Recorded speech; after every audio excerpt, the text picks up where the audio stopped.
Great. And will you close the sliding door on that playback room?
Let's do what I've been doing, the 0 through 10,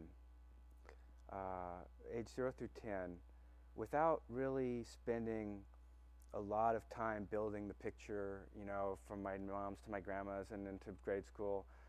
What was 0 to 10 in a paragraph or a sentence or a couple thoughts or a couple quick strokes of the brush? Fatherless, very poor, trailer park, church going, and adventurous. Adventurous. That would explain 1 to 10. Ran away from home at 6. Where'd you go? Not very far, to the end of the trailer park. Okay. I did do one thing briefly that I remember that I look back on, and I don't know what makes a child want to do something like this, but I sold, my mother was on the phone crying to my grandmother that she couldn't afford food for the refrigerator. And literally, I ate a lot of mustard, lettuce, white bread sandwiches. And something inside of me clicked. I've always been an artist, and I always had people say, "Oh, you do neat art." So I heard my mother crying on the phone to my grandmother that she couldn't afford food. And she's a single mother and a beautician going to LPN school and trying to raise 2 kids at the time. And something clicked inside of me and said, go door to door and sell your art for food. And so briefly I went through the little town of Fordland, Missouri, and population 352 or something at the time, and came home with a pockets full of change and dollars. I remember how much it was. I even knocked on the door of the man in the neighborhood that we were afraid of, because we always played on his cellar. He always ran us off, and I remember walking up to the door and being afraid, but something told me, no, go up there and knock on his door. And I think he gave me a quarter or something for one of my pictures. But so yeah, that was 1 to 10. Yeah. And that was the beginning of my art career. Okay, good. Love it. So how about 10 to 20? I mean, that's a big, giant chunk. Yeah, failed out of junior high Hmm. and was amazed that I could fail out of a school. You know, it was a first kind of a click of reality. Like, you can choose your destination and fail or succeed, and it's a reality, the outcome. Though I didn't do anything much to participate in school to make the grades, I was amazed that you could fail. And that they would actually hold you back in the same, what I considered partial torture for another year. And uh, so, and then high school. Failed out of high school in the sense that I had a pretty low GPA till my senior year, and I ended up going. I was probably 4 credits from graduating. Would have had a really low GPA, but my senior year, my partial senior year, I did make a 3.0 average up in Washington State, and it had a lot to do with the change of my environment. What was in the change of your environment that made you into a better student? My father passed when I was 10. Forgot to mention that. And basically, I was getting a Social Security check, or my mother was, and I felt like I should have a piece of that more so. I was pretty rebellious in general in school. Some of it I regret because I loved most all my teachers very much so and respected them, and they even respected me. But it was hard on them not knowing that I could have made the grades, and looking back on this and realizing that teachers really get graded by their performance according to the child's performance. And so that part of it I regret, that I could have been good for them, if not that I didn't necessarily believe in what I saw as I just saw people trying to teach me something in what I considered something that wasn't complete, and so therefore I didn't have much faith. And to me it was, oh, I memorized some words in a book and I can regurgitate these on test day and you'll give me an A. And to me it didn't feel like learning.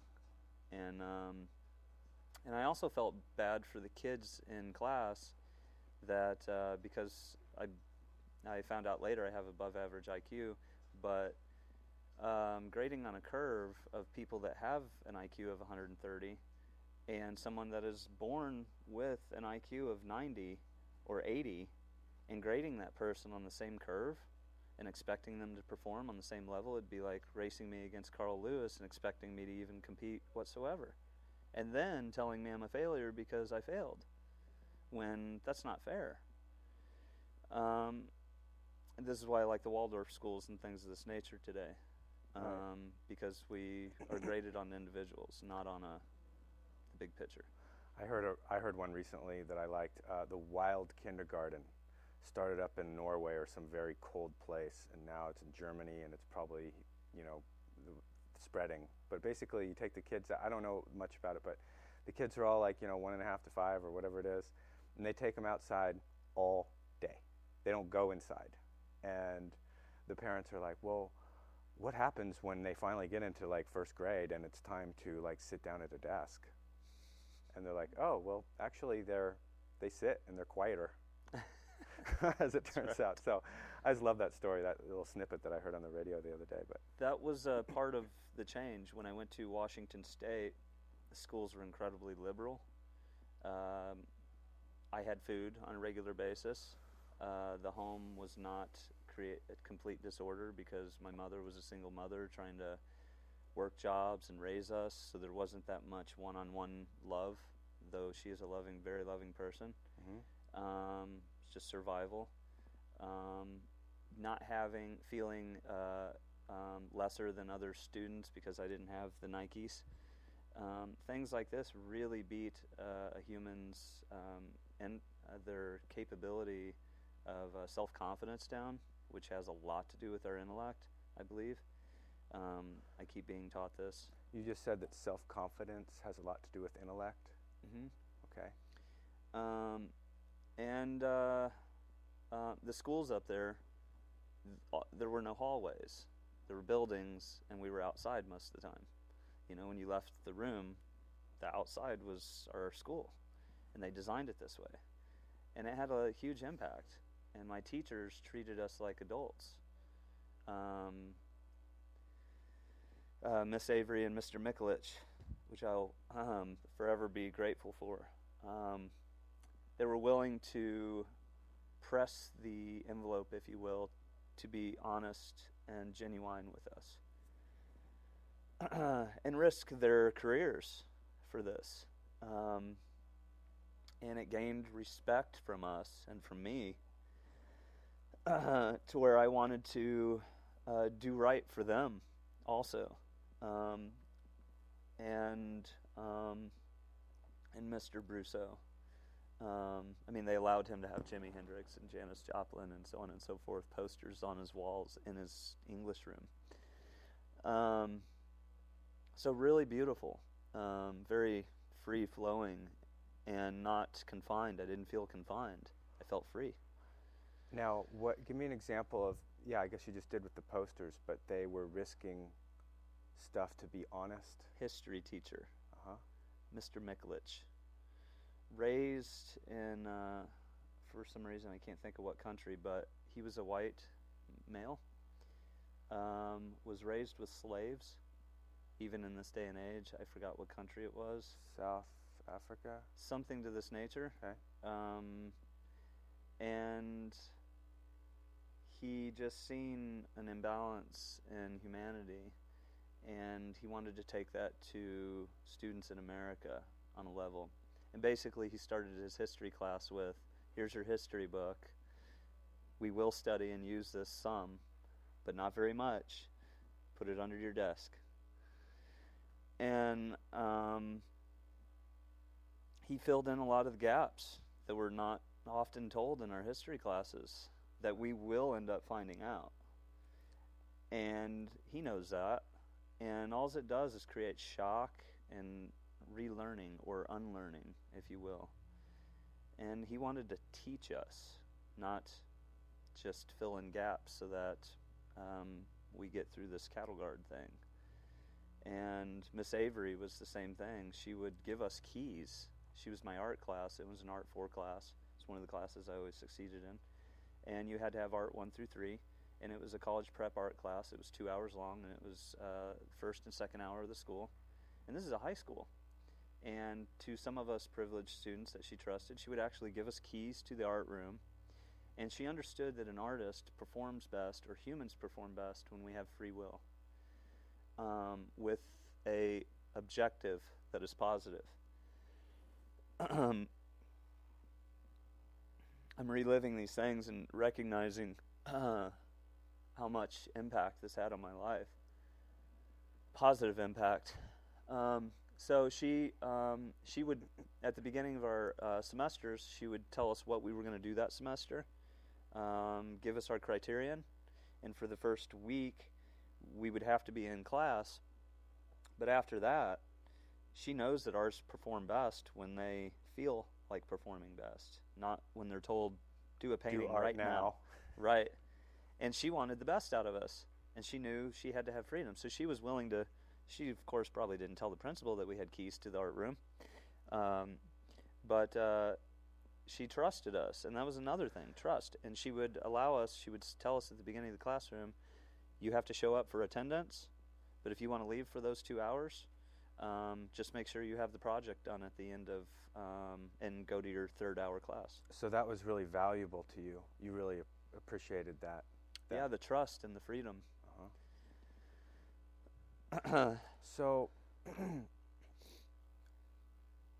you turned to partying and drugs at some point in your teen years. Oh, I had a big... That's what led to Washington. Okay. I mean... You had a big run of that. And you're not a drinker or much of a smoker today, or much of a partier? Moderation. Moderation. All things in moderation. Okay. Well, let's, one of the things I like to talk about on this show is substance use and understanding it and why it happens and why it starts and why it stops and things like that. So, How did you get into partying? What happened? Social. It's just fun to Uh-huh. be around other people and have things common with other people. I found out that, um, I mean, tribal mentality is a very core root of our human nature. And just being a part of something, this is why gangs are so, they work. Corporations, businesses, even church. Everybody, there's a book called, um, uh, it, I will think of it in a moment. But it's about the chakras that a woman wrote. Carolyn Miss, I believe is her name. And for some reason, the name of the book's leaving me. But she talks about, she intertwines Eastern culture and truth with Western culture, which is Christianity, and the Gospels and the things that he was teaching us. And the core of that was our need for tribalism and for being connected. So drinking and partying and these things was, I believe, a core of that was just being a part of the group that I was a part of. And of course, we like to, these things feel good, and just and I believe in the moderation of these things because they are enjoyable. It's like food. Food's enjoyable. Wine is enjoyable. Some other things, we live in Mendocino, so I can say this, I couldn't in Missouri, but sacred herb and things like this has its place, and in moderation. It's not for everybody. So you started because it was fun and you were with a group, and it's part of who we are to want to be in a group, and it felt good. How old were you when you started drinking or smoking or what have you? I smoked my first joint when I was 14. My friend, I have Cherokee on both sides of my blood and my roots. Also Irish, English, French, and German. So I'm quite the melting pot. And my buddy was Cherokee, and we used to go over to his house, and they would have card night. And we would be on the second floor, and of course, the herb would be billowing up there, and me and my buddy Roger would be hanging out up there. And we just decided one day, hey, he's like, should I grab some stash and we try it? And I don't remember catching a buzz, as many people say this. I don't know if that's because of our lack of, or one part of it is I think that because of this fear factor of these things, we build up this huge thing that's going to happen to us. It's really going to just like floor us and totally turn into dramatic stuff. And when we partake, it's not that. It can lead into these things, of course, but that first initial, it's not that.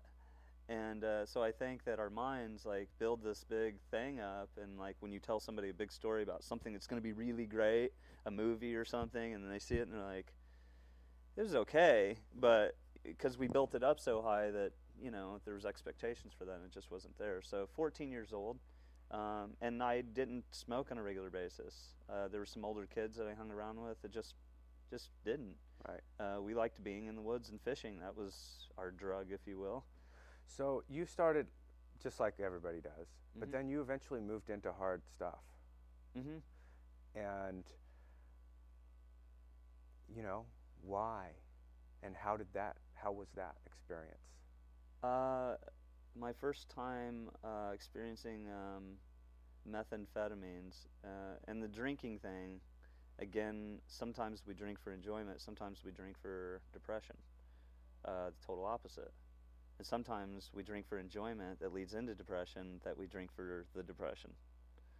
And when you say drink for depression, do you mean drink to get out of depression? Yeah. Or actually drink to get depressed on purpose for some reason? No, get out of it. Okay.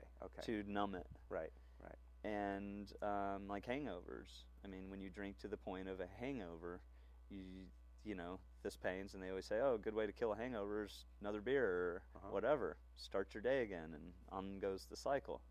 So the methamphetamines was in Missouri. This is one of the meth capitals of the world.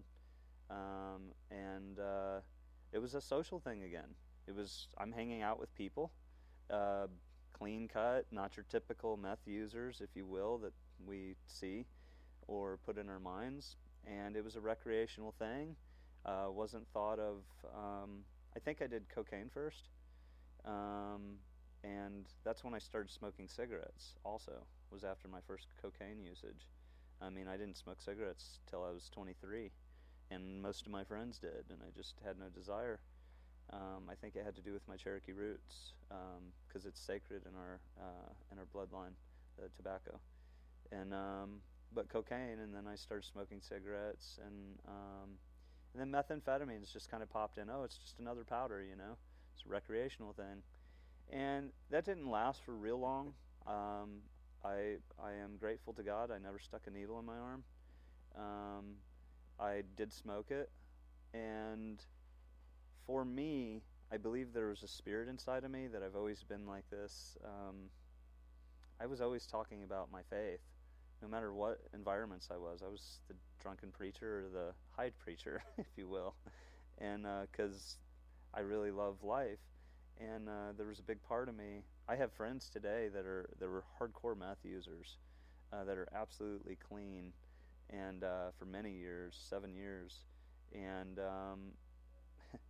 and they've come to me and never thought I would ever hear this out of their mouth, that they love the same prophet I follow, and like love, and they get it. And so therefore they don't have the desire to do those things anymore because something else filled that hole, Right. that I ultimately believe was what was needing filled. So when you did it, was it just an experiment, or did you Yeah. live the lifestyle for a year and really get into a relationship with it? No. I mean, I was on the fringes of it, Okay. and I just knew better in the sense of wisdom. It was like, don't want to be that no matter what. Not in a judgmental sense, but don't want to be that. So you never really, would you say with as far as substance is concerned, did you ever go through a hard, dark place where you were trapped or under stuff? Oh, yeah.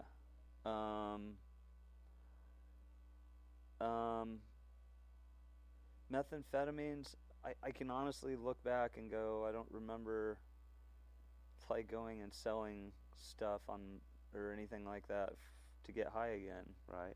Maybe it was because the people around me had it.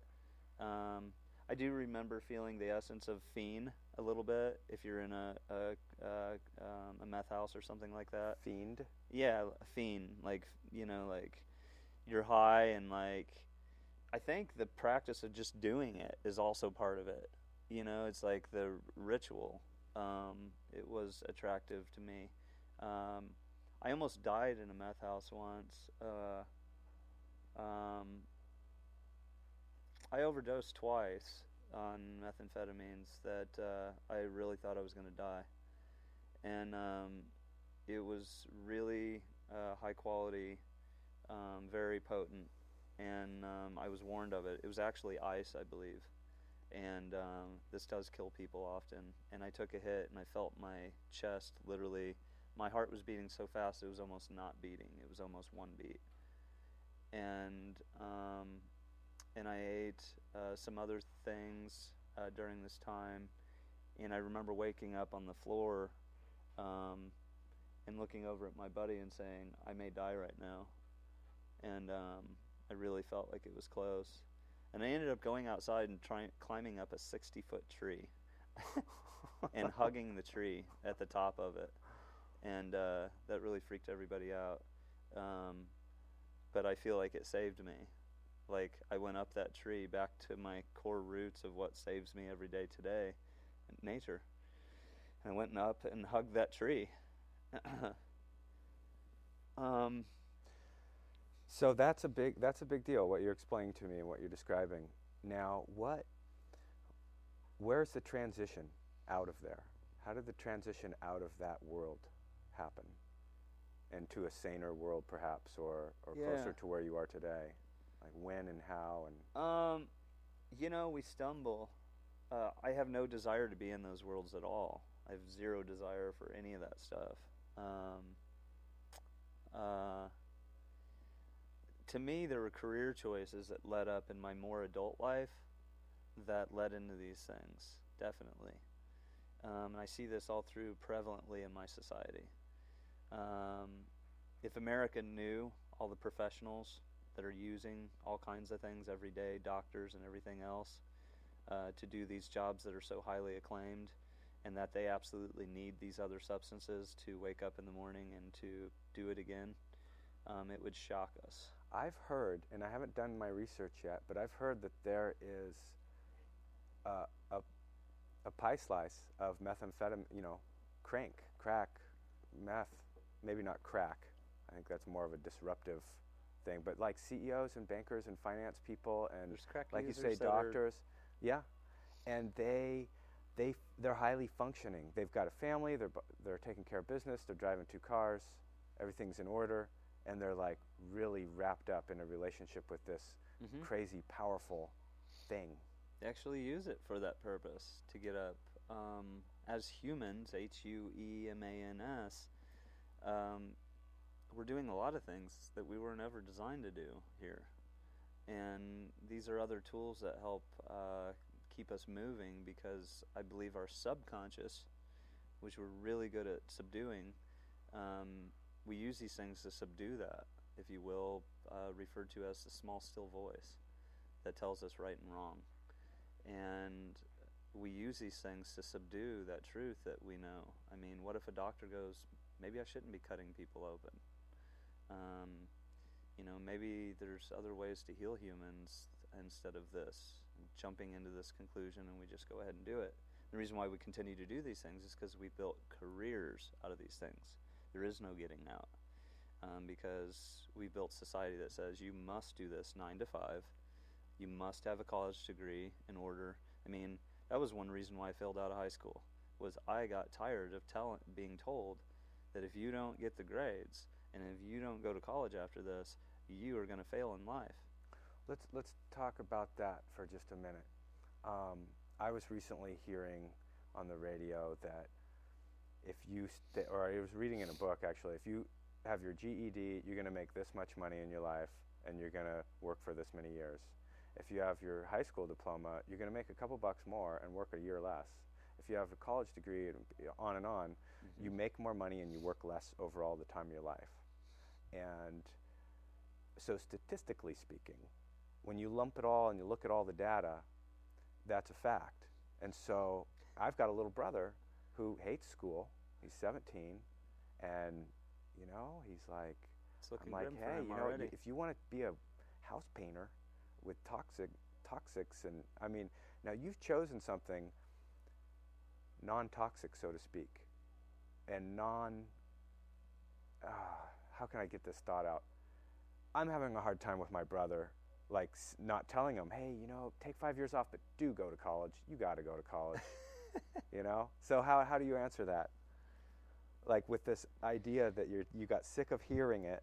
We live in a beautifully progressive world now that we've finally, and I speak first to the Christian church, because this is my faith. This is who I follow, is the Christ and Yeshua and his teachings, and trying to understand them. So I speak to the church first, is that we're awakening to understanding that there are other schools of thought that aren't necessarily college degrees that are very helpful in society, that isn't really a career as much, different ways to heal. Reiki, massage therapy, Waldorf schooling, being an artist, and this is another problem that we're having in our society, is that with college, is that all that information that used to be kept when school started, those books were coveted. Knowledge has always been coveted by a small elite whatever. And if they felt that you weren't worthy of having this information, which I see some importance in this, not throwing pearls to swine, because they will trample them underfoot. But, it was just like that. The problem is that if those people who are coveting this information become those swine, then what? What for all the rest of the people? And maybe if this information's no longer needed, what do? We don't have a plan B in this country. Creator does, and some of us are choosing it. This is what the green movement's about, is realizing that we do have a choice, and there is a plan B, and it was actually the original plan A, to be humans. So let me extrapolate a little. got So off. you don't have, that's all right. You don't have to go to college, but you have to learn something somewhere. Right. Education's beautiful. Learning's beautiful.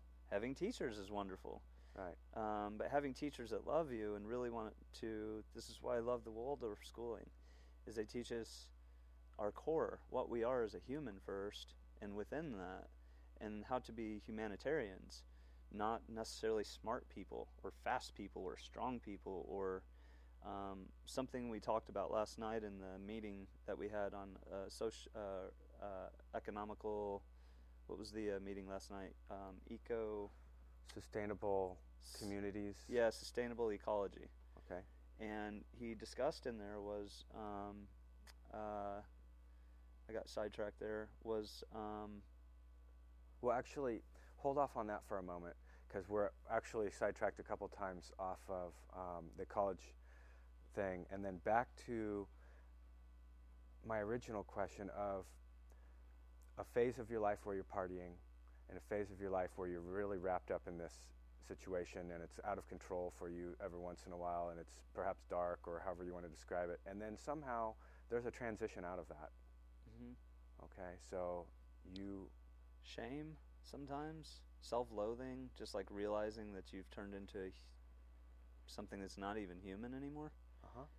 And having somebody come into your life lovingly, sometimes tough lovingly, and say, wake up, because you're not alive. You're alive, excuse me, but you're not living. Right. And I don't know, rekindling those fires and people intervening in my life in that state, seeing a mirror, I guess, and just hitting rock bottom, as they say. And ironically, when I went to when I went to rehab, I think I was 23 in Springfield, Missouri. The irony is my two cousins were totally like so deep into it in Oklahoma. It was dark. I mean, they were not alive. And I went with my cousin, their older brother, to go down to Oklahoma. Though I was dabbling in these things, I didn't feel like I was a meth addict, and I wasn't. But it still wasn't right, because I was, for the one reason, that I was in the middle of something that there was these people. So I was a part of it, even though I wasn't. And so we went down to Oklahoma to pick her up out of jail, and it was horrible what I saw. It wasn't the cousin that I ever knew, and lost her kids and everything else. So we take her to rehab. Well, it became apparent to them when they got clean that Clay was doing meth too, and Clay was in the middle of a circle of not where Clay could be the highest Clay that he could be. And it was 2.5 weeks into their program that she showed up at my apartment and said, pack your crap up, you're going into rehab. So sometimes when we plant fruit, we get to eat the fruit. Not all the times. And the fruit ends up planting seeds back in us. And so yeah, I ended up going to the same rehab, and I spent 30 days there, and that led into when I was ready to leave, I felt I'm not ready to go back out in the world. And it wasn't that I was afraid of the substance abuse. It was I didn't see a career choice. I didn't see a deeper, bigger picture that I knew led up to all this other stuff where there was an out. You know, I'd been a salesman. I ran landscape business. Later had a high-rise window cleaning business and these things. But the stresses and the pressure and some of the chemicals and stuff that I was using and stuff like this, my subconscious was being subdued, and that led into the substance abuse. So at the 30-day place, I told my counselor, I said, I'm not ready to go back out in the world. I still don't have a vision of... I was doing this, as I was talking about earlier. I was running forward, but I was still looking back because I still didn't see a vision of something else, an alternative to what the world was offering me as a career choice, as a male in America. that I felt wholesome to do. So I called up the Christian Life Program out of Kansas City, Victory Mission in Kansas City, Missouri, which is a very drug-ridden, very hardcore place. And but they have a Christian Life Program that's on 600 acres in the middle of the woods on Warsaw Lake. It's absolutely beautiful. And cabins with you bunk up 2 in a cabin, wood heat, no air conditioning. We share all of our meals together.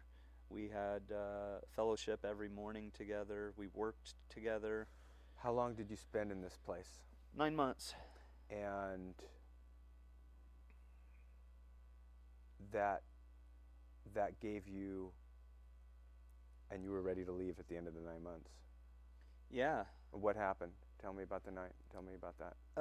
The 9 months was you sign on. Some people are there on court order, and so if they walk off of the farm, they have that free will. But the sheriff will get called as soon as that happens for those people. Some of us were there on our own recognizance, which I was, and it was amazing. I mean, they had some criterion. Okay, the one thing is we realized we all came from substance abuse. I mean, pimps. We're talking black guys, white guys, old, young. Amazing to watch all of us 20 guys look at each other, deal with our lives together, going through really hard things and not want to kill each other all the time was a miracle in itself. And it was the function of tribal root again that happened there that really showed me, wow, this is a core that's missing in my society. And even in the church that I've been taught about, we share things on Sunday and when it feels comfortable, not all things all the time. But there we share all things all the time. And our meals, everything. And there was criterion, in 3 months if you smoked cigarettes, then you needed to really work on not smoking cigarettes anymore by the third month.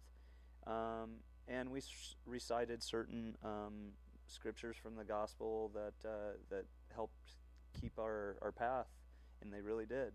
We had prayer time, and we worked. We took care of a children's camp next door. That was what we did for labor. We worked like 30 hours a week, and we got paid $5 a week. That was what we got. So it really taught me the value of $1 too, because if you only got a $5 bill, and you get food, clothing, a roof over your head, the things that the Creator grants us, promises us, and that is granted. Everything else is a gift beyond that. So this $5, for the guys still smoking, they spend it on tobacco. Just like, wow, it was huge. It was like this blossom of a $5 bill. I'm like, wow. And after I left the program, I got a job in Springfield, Missouri, as the head cook at a mission. And I spent another 9 months there. I don't know why in 9-month cycles, but I spent another 9 months there as the head cook of the Springfield Victory Mission, which ironically was the same Victory Mission that fed my father when he died of alcoholism when I was 10. So this taught me a lot, being the head cook there. I actually got chided for cooking too good of meals,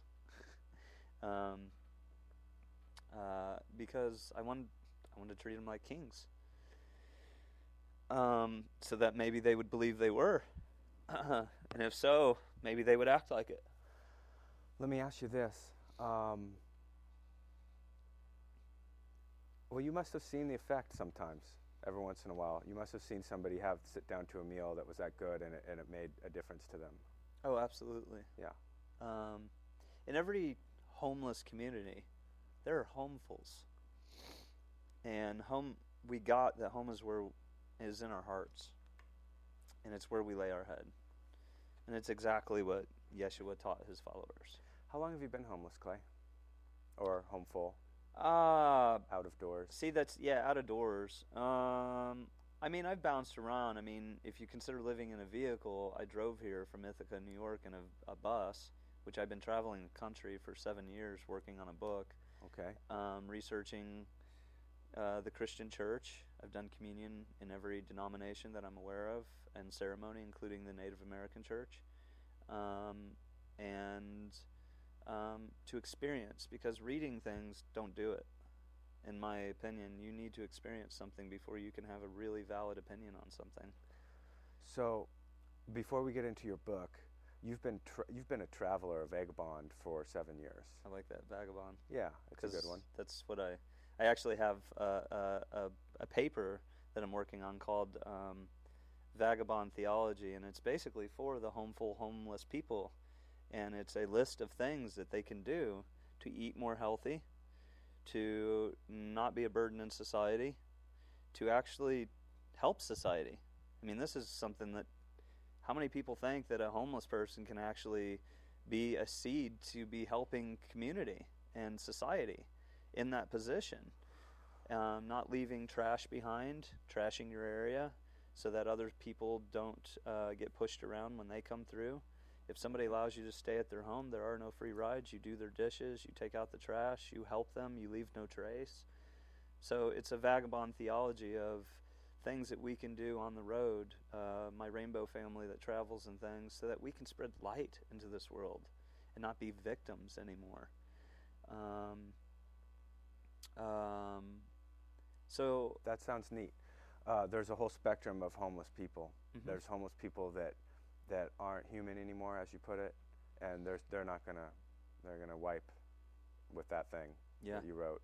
And there's the whole spectrum, and Mm-hmm. there's people that really do want to make a difference, and people that actually do make a difference. You know, I was setting up helping set up that meeting for a minute yesterday, and I was watching the homeless people clean the tables for the next night of the homeless meal. Mm-hmm. You know, and the little kid up there and everything. So, let's see, where was I going to go? You're going to talk about the book, but we'll get there. Yeah. We'll get there. Oh, wow, we are cruising through this hour. My guest today is Clay. I'm Jason. This is Word on the Street. Thanks for tuning in, anybody who's out there. We're going to get right back to it here. And let me ask you this, Clay. Why are you homeless? Or let me rephrase that. Why do you live out of doors? Because this is where I believe we were meant to live. And this is where I see everything living, is outside the walls. Look inside these walls. Is there anything alive in here except humans? No. Because put yourself around. It's my gang, tribe, the trees and the nature and things. If you want to live, be around the living. And so I try to engross myself around the living. And Yeshua, who I follow, he did this often. He went to the woods, and he went to the ocean side, and he went to the desert to fuel around the living, because cities become a place of the shadow of death, is what it's referred to, the unliving. And so I choose this because I like to wake up with the sunset or the sunrise, and I like to smell clean air. I feel free, even cold. I feel free, cold. I feel alive. When I get cold, I get tense and angry. Mm-hmm. But you don't. I don't experience cold in the way that I have before, because maybe I convinced myself that I feel like I was pushed into this, in a sense, because I've done so many jobs in this world that there aren't many things that I have a free subconscious of doing. So I feel like I got pressed into this because there aren't many jobs in America. I don't want to be under a veil that there's just so many things that I can't make enough money to be that guy and to have an overhead. And I'm less burdened on society right now in that sense. There's too many men with children, for one thing, that need a job. And I do have those, but it's not my responsibility at this moment. And so I just feel like I'm more useful out here free, to where I'm not in the 9 to 5 anymore. I can pop into people's lives and share some hope to the CEO or to the other homeless person, or I'm more able to move. I'm fluent here, and it's also given me a perspective of really what the heck I was in. And I think, it's funny that homeless people, they're sleeping in the bushes and places all around society. And I witnessed something that was happening in our culture that they thought was in secret, because the birds and the nature, it sees everything we're doing in secret, and we think we are. And the homeless community witnesses things. I mean, we'll watch movies on this as the homeless guy witnesses a murder or something because he was in the bushes and they didn't know that he was there. And this happens. And we get to see things in society that society thinks it covers up. Give me an example. I mean, has anything happened like that to you? Yeah. I was sleeping in the bushes the other night somewhere, and in an area that I should have gathered 2 and 2, which was lots of tire tracks.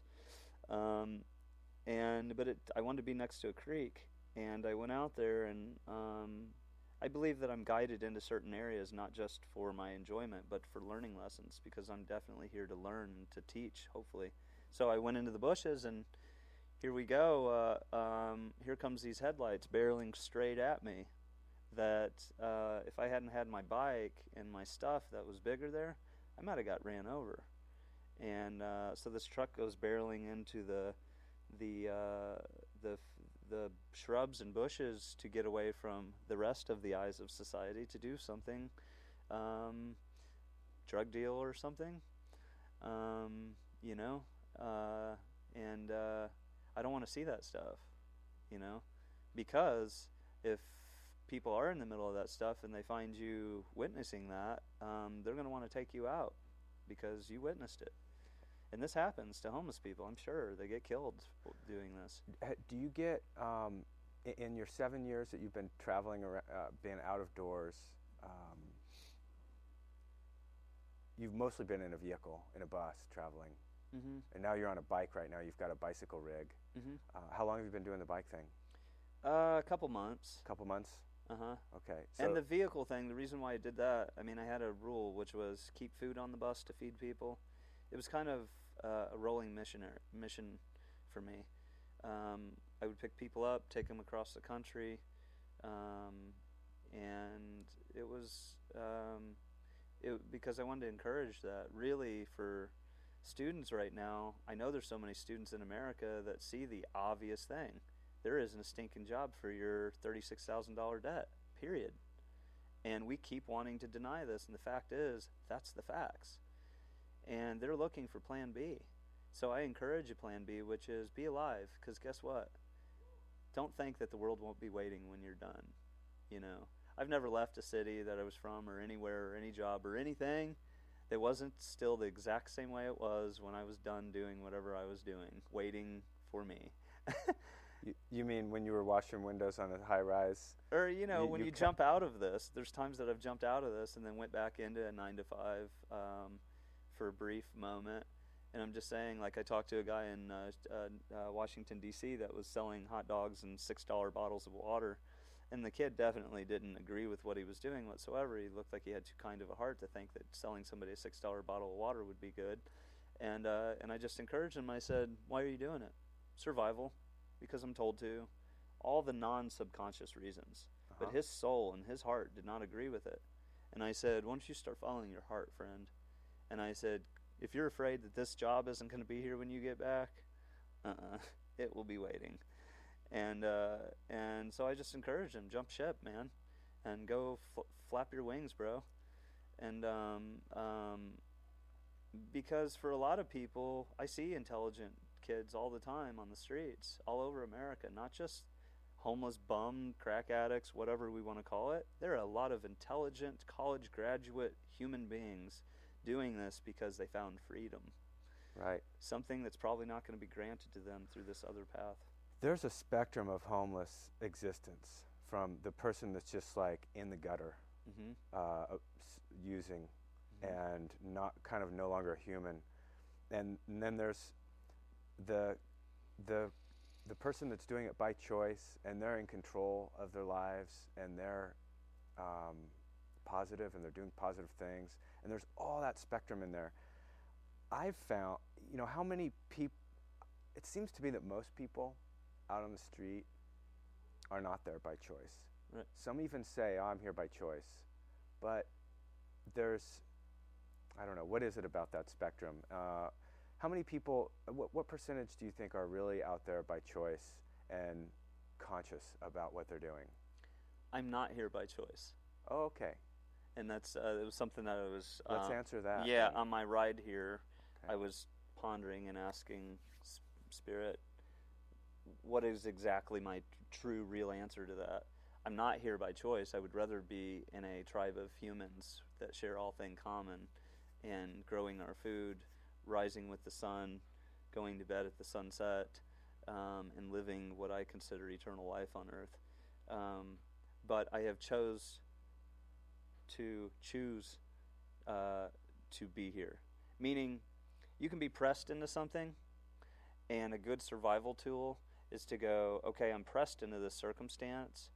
What can I choose in this circumstance to make this better and to transform that energy into something good, like a propane tank, that had a first purpose and desire, and then the universe intervened and said, but I had something else in mind here. And so Let's take that example for a moment here. We've only got 10 minutes. It's been a fun hour. Let's take that example there for a moment. It's called a Hank drum, and it's because of the gentleman that came up with this idea. It was originally, the idea came from something called a hung drum. It's from Swiss. They're shaped like a UFO. It's a spiritual community. They had a revelation to make this thing, and it has dimples in it. Looks like a UFO, and has very healing melodic sounds.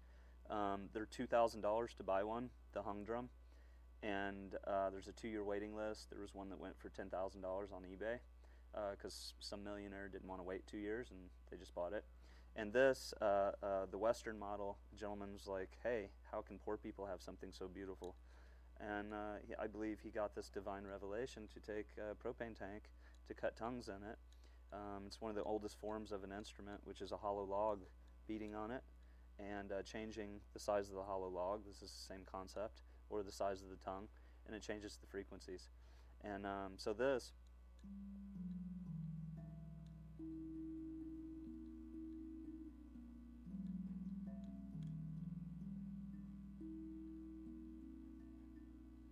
And it takes me, I can play songs on this, it takes me a little bit to meditate into that, but it's incredibly healing.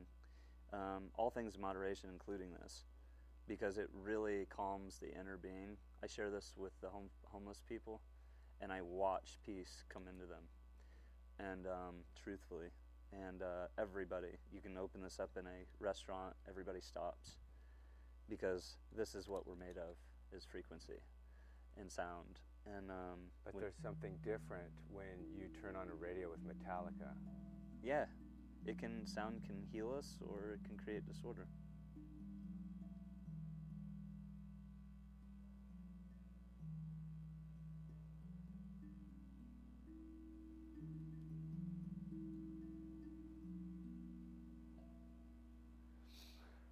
Did you make this? I didn't make this one. I traded a whole lot of water toys in Santa Cruz at a friend of mine's store for it. I've been wanting one for years. I do make these. It's part of how I provide for my ministry. I also make copper jewelry.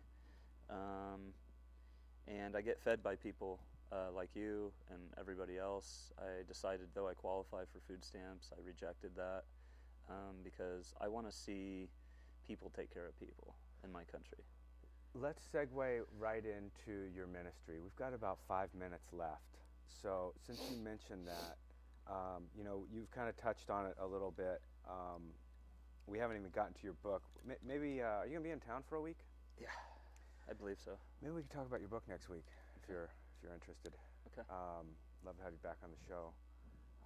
Let's hear, you've touched on your spiritual, your growing up in the church and going to Jesus in different times of your life, and now ministry, which is a word you may not necessarily like. There's some baggage on there or something like this, but yeah, explain. I don't think any human being fully understands the gospel until they start practicing it. The word Christian means Christ-like. A misnomer in our society is that this person that walked the earth did things that he didn't grant other humans the full power and capability to do. When they die to self, which is the very first key, and literally what that means is, to me, is dying to the idea that this is my planet and that I deserve for everybody else to do everything around me, and that everything I'm doing does not affect everybody else, and so on and so forth. My eyes see that because my body's here and yours is over there. But when we go into the Spirit and we meditate and pray, then we find out that there's something inside of us that we're sharing. And it's, number one, breath. And our voice. This is why I believe in oming together in groups. I am part of the Rainbow family, and that's how we celebrate the 4th of July on Interdependence Day. That's what we celebrate on the 4th. And that's the one thing that you and I can share as physical human beings that isn't one of the 6 senses, which is our voice. It's a physical thing that you can't see it with your eyes, but we can. There's frequencies, and it's actually changing. It does have structure. They've proven this with Messages in Water, Dr. Masaru Emoto. They've proven this with science. There is structure to our voice. So the more I started practicing, when you have 2 guitars, I don't care how much you paid for them, and a brother comes into your life and he's a great musician and he doesn't have a guitar, you give him one of your guitars. You have 2 coats, you give your brother one. There's no middle ground there. There's no shaking. It's give it. Freely ye are given and freely you receive. And you're not seeing that in the churches that you've been a part of? Is that? I deserve to have a 3-story house with 2 $40,000 cars and my vacation home, where 2 of my brothers in my church or congregation don't have any home. But they also don't have all those mortgages and all those burdens, see? So it's not like that person has really more, because in an essence they also don't have as much freedom. But the beautiful thing is if you read the Gospels in the Church of Acts, the very first thing they did when the Spirit came over the congregation of people living separate lives like we've been taught, when the delusion washed off that we aren't separate, they go, wow, our suffering is because we have competition that drives us, and we're separate. And I knew this was going to come up. This is what it's about. Christos, Christ, Yeshua, the Christ. Jesus was his body. The Christ was his spirit, his words, his walk. This is the vine, his walk, his gospel. And we are grapes, okay? And if you look on a grapevine, I got this 2 days ago from a brother on the street who is just now coming to awakening to these things. And I told him the story, but Christ told him the story about the grapevine, he being the grapevine, or actually Creator being the grapevine, Spirit being the grapevine, and us being attached to the Spirit. And if you look on grapes, I don't grow grapes, but I'm pretty sure the ones on the outside, they get the most sun, and they tend to be larger. But they also, as you can see, they have a lot more bruises than the other grapes. The other grapes behind them are smaller. Clay. But they're cleaner, yes, sir. Show's almost over. Oh, man. I'm sorry to cut you in the middle of a That's concept, okay. But thank you for showing me that, and thank you so much for being on the show. I really appreciate you coming in and sharing with me and sharing with us. Newclay.org. What's that? Newclay.org. NEWCLAY.org. If anyone wants to get a hold of me and support what I do. Newclay.org. Very good. So I'm going to sign out. We might not have, yeah, we're great. Thank you for tuning in. Thank you, Clay, for coming in. And we'll see you guys next Saturday morning.